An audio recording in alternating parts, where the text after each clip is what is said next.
करके पड़ता है, क्योंकि यहाँ पे आप देख रहे हैं जैसे माथे में बिंदिया होती है, बड़ी सुंदर लगती है, सेम वैसे ही पौधे का जो हरित लवक होता है उसके अंदर जो मैग्नीशियम है एक बिंदिया की तरह काम करता है, बीच के अंदर सेंट्रल पार्ट होता है। इसका मतलब इसका सीधा सीधा जो रिश्ता है वो हमारे पौधे के हरापन बनाने के लिए है। तो ये इसको हम ये कह सकते हैं कि जो क्लोरोफिल है ये मैग्नीशियम से मिलके बना है, ये सेंट्रल पार्ट है उसका। एक ऐसे इसके बिना जो हरित लवक या जो क्लोरोफिल की हम बात कर रहे हैं, जो हरा रंग पौधे में देख रहे हैं, वो संभव नहीं है। इसलिए मैग्नीशियम बहुत इंपॉर्टेंट है हमारी फसल के लिए।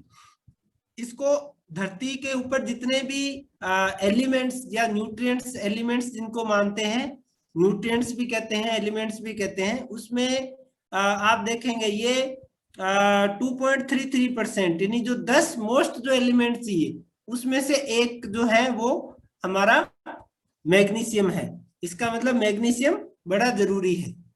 अब इसके हम फंक्शन जान लेते हैं कि हमारे क्या क्या फंक्शन करता है।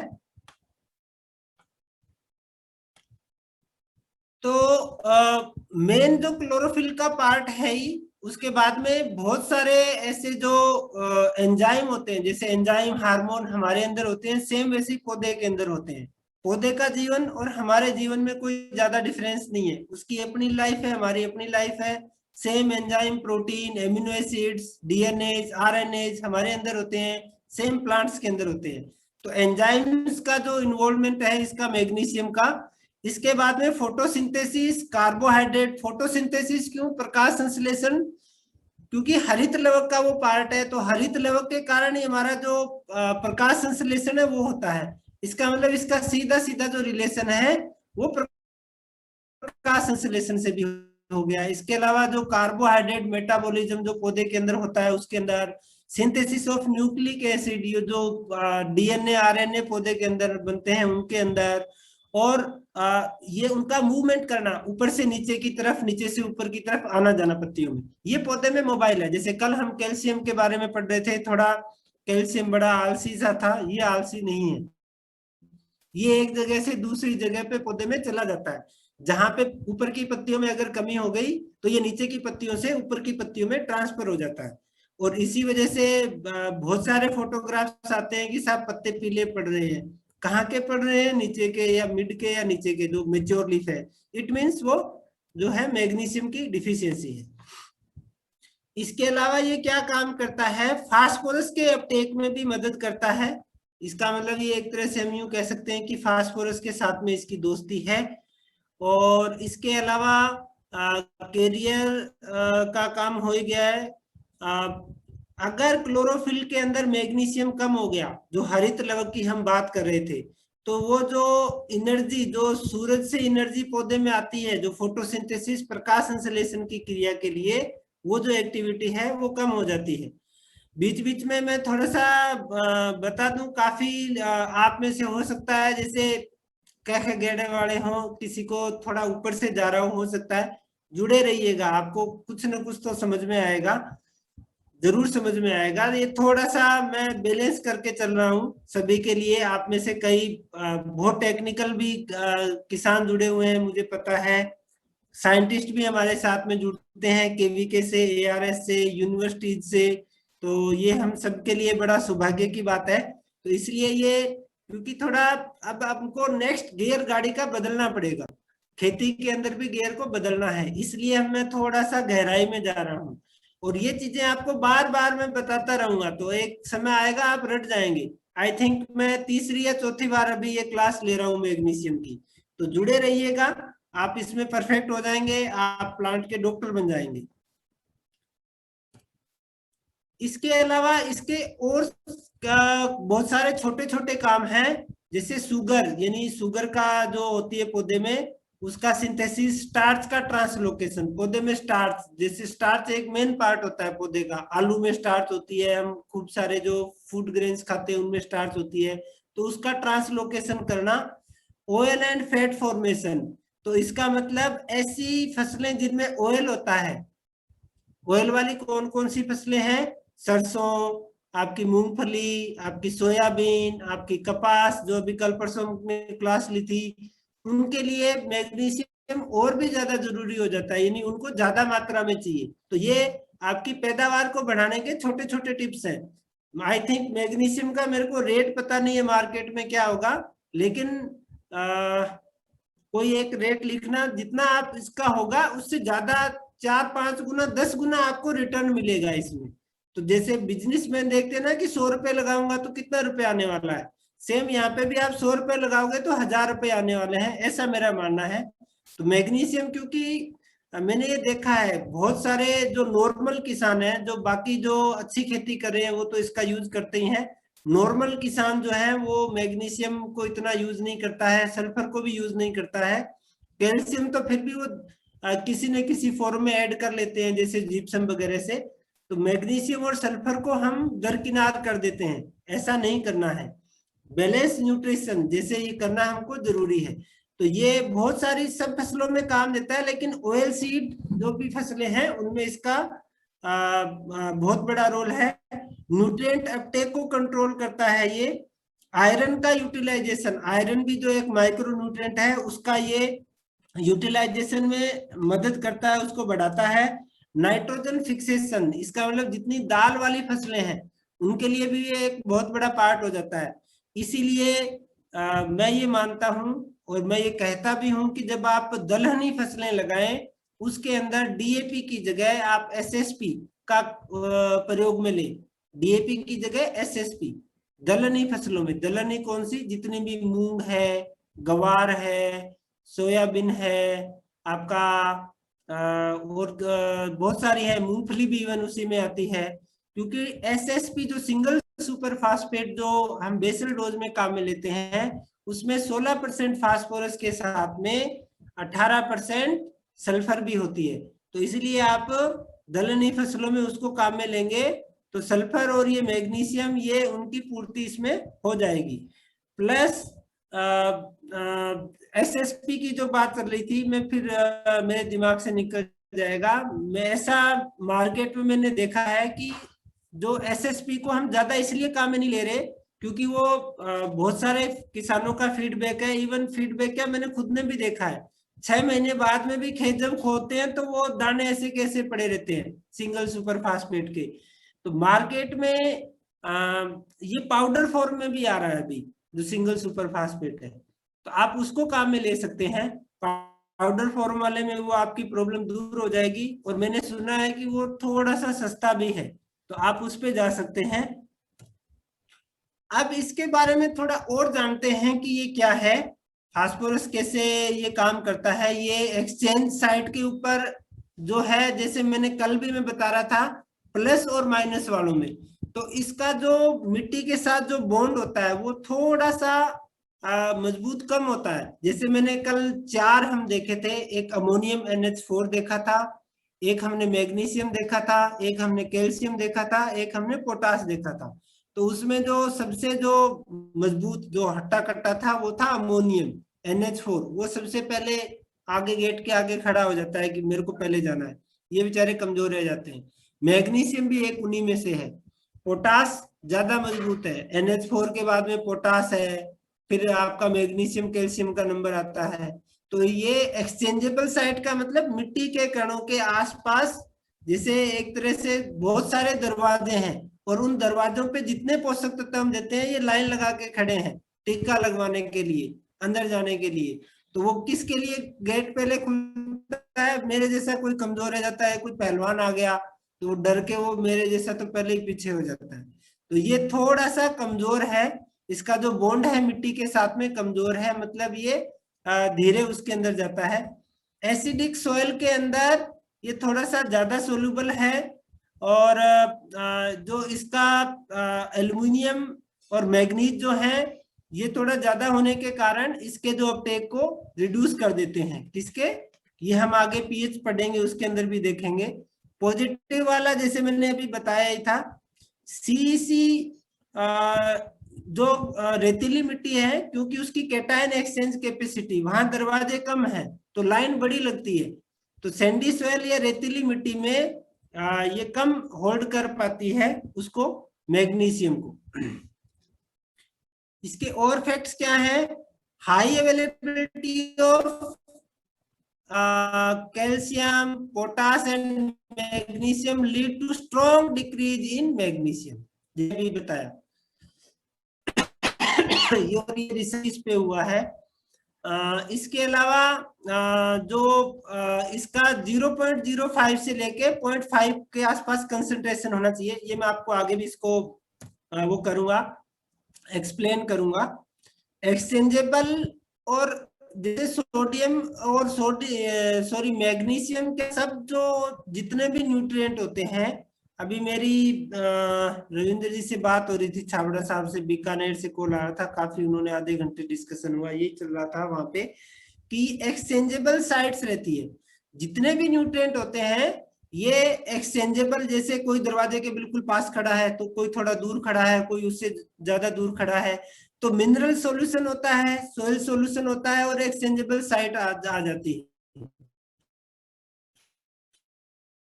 तो ये जैसे नॉन एक्सचेंजेबल मैग्नीशियम जो है वो इस तरह से फिक्स हो जाता है और एक्सचेंजेबल मैग्नीशियम साइड में रहता है, वो अंदर की तैयार है।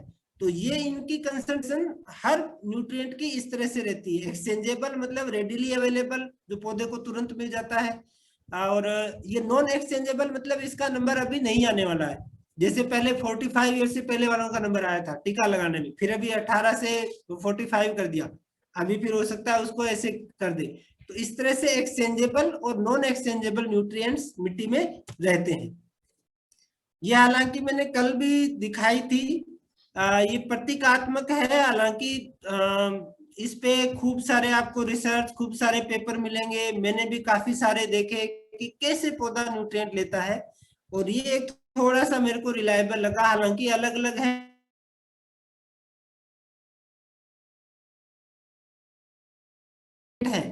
एक मिट्टी का कण आप समझ लें, मिट्टी का कण एक बहुत बड़ी बिल्डिंग है, और ये जो गेट है 3, तो मिट्टी का कण जो है वो बहुत बड़ी बिल्डिंग है, और सॉरी, मिट्टी का कण क्या, जो हमारी फीडिंग रूट्स, फीडिंग रूट किसको कहते हैं? Root hairs.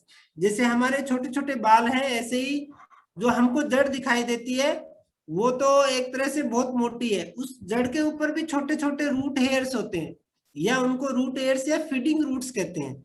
एक्चुअल में पानी और जो पोषक तत्व है वो लेती है, वो भी लेती है, लेकिन ज्यादा मात्रा में वो फीडिंग रूट्स लेती है। तो उसके अंदर कौन सा न्यूट्रिएंट कितनी मात्रा में फीड अंदर अपटेक हो रहा है वो यहाँ पे लिखा हुआ है। मैग्नीशियम जैसे रूट इंटरसेप्शन और ज्यादा मास फ्लो के द्वारा होता है, जैसा हम यहाँ पे देख रहे हैं। अभी यहाँ पे इनकी लड़ाई हो रही है इसलिए क्योंकि कैल्शियम और इसका एक ही रूट रह जाता है, और ये जो हम ज्यादा कंसंट्रेशन की बात करे थे वो सारे गेट पे, मान लो रूट वाले पे भी पोटास खड़ा है, मास फ्लो वाले पे भी पोटास खड़ा है, डिफ्यूजन वाले पे भी पोटास खड़ा है, तो फिर क्या होता है, ये कैल्शियम मैग्नीशियम ये बेचारे स्लो हो जाते हैं, धीरे हो जाते हैं। तो ये एक उनका अपटेक का वो है। अब आपके मन में एक ये भी आ रहा होगा कि एक आइडियल अनुपात क्या होना चाहिए इनका, किस रेशो में अगर ये हमारी मिट्टी में रहते हैं तो उनका न्यूट्रिएंट जो अपटेक है वो बैलेंस मात्रा में होता है। यही यहाँ पे इसमें लिखा हुआ है। अगर कैल्शियम मैग्नीशियम की मैं बात करूं विद रिस्पेक्ट टू हाइड्रोजन, तो ये हमारा 6:5:1 में होना चाहिए, यानी 6 के अनुपात में कैल्शियम होना चाहिए, 5 के अनुपात में हमारा जो मैग्नीशियम है वो होना चाहिए, और 1 अनुपात में हाइड्रोजन। हाइड्रोजन भी मेन है क्योंकि पानी H2O जैसे हम बोलते हैं, तो H तो रहता ही रहता है हमारी मिट्टी में। इसके अलावा अगर कैल्शियम और पोटास के अनुपात की बात करूं तो ये 13:1 के अनुपात में होने चाहिए, और मैग्नीशियम और पोटास के अगर अनुपात की बात करूं तो ये 2:1 के अनुपात में होने चाहिए। ये जब अनुपात बिगड़ता है आपस में, तब जो हमारे जो अपटेक है वहां पे समस्या आनी चालू हो जाती है। अब कौन से ऐसे फैक्टर हैं जो इसकी अवेलेबिलिटी को प्रभावित करते हैं? कम पीएच होना, ये मैग्नीशियम को डिक्रीज कर देता है, हालांकि कम पीएच की समस्या मेरे हिसाब से यहाँ पे हमारे नहीं आती है। लो टेम्परेचर सर्दियों में हम देखते हैं, क्योंकि मोस्टली मैं समझ रहा हूँ कि आप में से पंजाब, हरियाणा, कुछ एमपी से जुड़े हुए हैं, यूपी से जुड़े हुए हैं, तो हमारे एरिया में ठंडक ज्यादा रहती है। तो लो टेम्परेचर पे भी जो मैग्नीशियम का जो अपटेक है, हालांकि बाकी न्यूट्रिएंट का भी होता है, फास्फोरस का भी खूब सारा होता है, नाइट्रोजन में चलो हमारे पास में ऑप्शन होता है, पोटास का भी होता है, इसी तरह से मैग्नीशियम का भी होता है। ड्राई सोयल कंडीशंस जो होती है, मिट्टी जल्दी सूख रही है, या हमारे पोटेशियम और कैल्शियम का जो अनुपात जैसे मैंने अभी जो बताया था वो बिगड़ जाता है, तो ऐसी अवस्था में भी जो इसका अपटेक है वो प्रभावित होता है। जो मिट्टी के पीएच की बात कर रहे थे, मैं इसमें जैसे हमको दिख रहा है, जहां पे पट्टी चौड़ी हो रही है मतलब वो ज्यादा मात्रा में मिल रहे हैं, जहां पे ये बिल्कुल पतली हो रही है इस तरह से, वहां पे ये कम मात्रा में मिल रही है। तो यहाँ पे मैग्नीशियम आप देखेंगे लगभग बीच में है, ये जैसा लो पीएच हो रहा है वहां पे ये अवेलेबिलिटी कम हो रही है, हाई पीएच पे इसकी अवेलेबिलिटी ज्यादा हो रही है, कारण कि ये जो बाकी जो न्यूट्रिएंट है वो उसके साथ में इसका कॉम्बिनेशन हो जाता है। लेकिन हमको तो सभी चाहिए, इसलिए बेस्ट पीएच जो हम मानते हैं मिट्टी का वो 6 से 7 हम मानते हैं। और इसीलिए मैंने एक नीचे बड़े बड़े अक्षरों में लिख भी रखा है कि हमारी मिट्टी की जांच सबसे जरूरी है, वहां से हमें काफी सारी चीजें, काफी सारे रास्ते मिलते हैं। अभी जैसे मैंने कहा, जो बीकानेर बात हो रही थी छावड़ा साहब से, वहां भी यही हो रही थी कि हमने सेम फर्टिगेशन अप्लाई किया, हमको 80 टन तक मिला, सेम फर्टिगेशन में हमको 50 टन भी प्रोडक्शन मिला, 88 टन तक भी मिला पर एकड़ खीरे का। तो सेम में भी यहाँ पे जो हमारी सोयल है वो एक बहुत बड़ा रोल प्ले करती है हमारे प्रोडक्शन के अंदर। तो इसलिए हमें मिट्टी की जांच, जैसे हम हमारे खून की जांच करवाते हैं, सेम वैसे ही मिट्टी की जांच भी बहुत जरूरी है। ये एब्जॉर्प्शन कहाँ से कितनी दूरी तक हो सकता है मैक्सिमम, ये क्योंकि ये सब में ये जो मेजर न्यूट्रिएंट है, इसलिए मेजर प्राइमरी और सेकेंडरी न्यूट्रिएंट में तो कैल्शियम मैग्नीशियम का लगभग एक जैसा है, यानी ये मिट्टी में मोबाइल है। पोटास का 7.5 मिलीमीटर तक था, ये भी मोबाइल है, तो ये हमारे लिए एक अच्छी बात है। अब इनका अपटेक, जैसे कल भी मैंने ये स्लाइड दिखाई थी, और नॉट ओनली मैग्नीशियम में, कैल्शियम में, बाकी सभी न्यूट्रिएंट में जो मैं एक आदर्श मिट्टी के जो अनुपात की बात करता हूँ वो बहुत जरूरी है। और उसमें जो 25% पानी 25% हवा है उसको बनाए रखने के अंदर जो ड्रिप इरिगेशन है उसका बहुत बड़ा योगदान है। तो इसीलिए मैं बार बार ये रिक्वेस्ट कर रहा हूँ, बार बार सबसे निवेदन करता हूँ कि आप ड्रिप इरिगेशन अपनाएं, आपको इसमें फायदा ही होने वाला है। मेरे पास में कल बहुत सारे व्हाट्सएप आए, जैसे मैंने कहा था, आज भी मैं आपसे रिक्वेस्ट करूंगा आप व्हाट्सएप कीजिए जो इंटरेस्टेड हैं, हमें मौका दीजिए एक बार। कुछ को तो मैं शायद अभी रिप्लाई भी नहीं कर पाया, मैडम का भी आया था हमको, मैं अभी मेरी टीम यूपी की टीम से मेरे को संपर्क करना है, तो मैं वन करके, क्योंकि मैं एक साथ में 2 काम कर रहा हूँ, कल एक आपके लिए खुशखबरी और भी लेके आने वाले हैं हम। तो बिल्कुल नो डाउट ड्रिप इरिगेशन में हमको बेनिफिट होता है, डायरेक्ट आपके जो न्यूट्रिएंट और पानी सीधे पौधे की जड़ में जाते हैं। और मैं बता दूं ये एक सिंचाई देने की ऐसी विधि है पूरे विश्व में, पूरे वर्ल्ड में, कि इसमें ही ये चीज संभव है, बाकी जितनी भी विधियां हैं उसमें ये संभव नहीं है। फ्लड इरिगेशन में तो बिल्कुल नहीं, वहां तो ये कहा जाता है कि आप मिट्टी को पानी और पोषक तत्व दे रहे हैं, पौधे को नहीं दे रहे हैं, मिट्टी को दे रहे हैं। यहाँ पे आप एक तरह से, क्योंकि सीधा रूट जोन में दे रहे हैं, सेम ड्रिप जो हमारे को ड्रिप या ग्लूकोज लगाते हैं वैसा का वैसा सिस्टम होता है। तो इसमें 100% हमको बेनिफिट होने ही होने हैं, उसमें कोई डाउट नहीं है। अब इसके सिम्टम कहाँ पे आएंगे, जैसा मैंने कहा, क्योंकि ये पौधे में चलायमान है, तो नीचे की पत्तियों में, जब ऊपर की पत्तियों में अगर मैग्नीशियम की कमी होगी तो नीचे की पत्तियों से ये ऊपर की पत्तियों की तरफ ट्रांसफर हो जाएगा। तो इसलिए ज्यादातर जो ओल्डर लीफ या जिनको हम मेच्योर लीफ कह सकते हैं, जो संपूर्ण एक तरह से जिसका साइज और जिसकी एज पूरी हो गई हो, मेच्योर लीफ, उसके अंदर इसके सिम्टम आते हैं। और मैंने यहाँ पे लिखा भी है, कैल्शियम से कंफ्यूजेबल सा थोड़ा सा है, लेकिन इसके अंदर वाइट होता है कैल्शियम के अंदर, और कैल्शियम की जो डिफिशियंसी आती है वो यंग लीफ में आती है। बिल्कुल कंफ्यूज नहीं होना है, इसके अंदर ओल्ड लीफ में आती है या मेच्योर में आती है।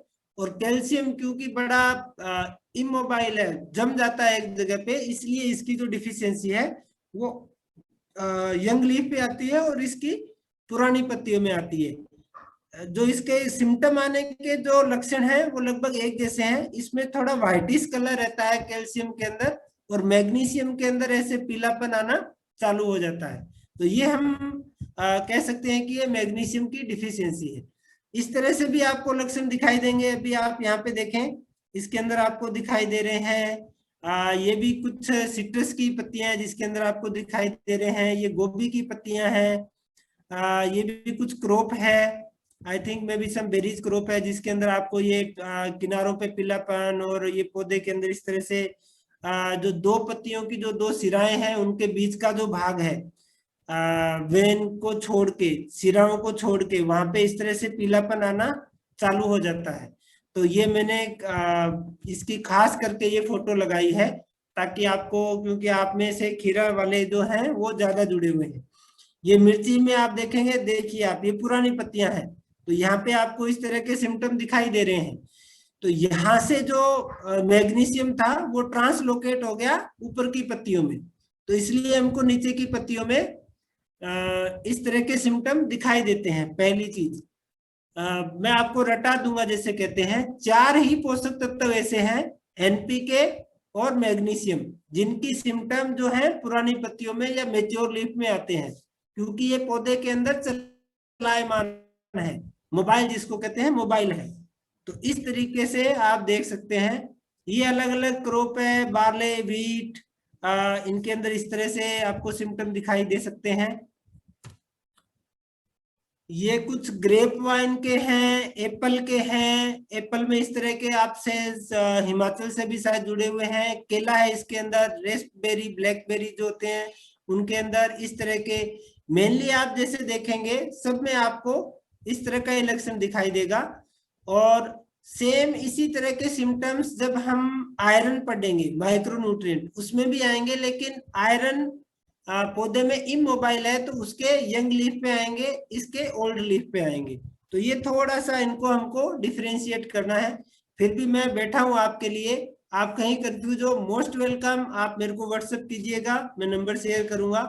खीरे में जैसे मैंने दिखाया, आप ये देखिए, ये मेच्योर लीफ में, ये तो मेरा खुद का ही नहीं, मेरे पास में मैंने डालना भूल गया, मेरे पास में मैग्नीशियम डिफिशियंसी के खुद के फोटोज पड़े हैं, ये तो मैंने इंटरनेट का हेल्प लिया है।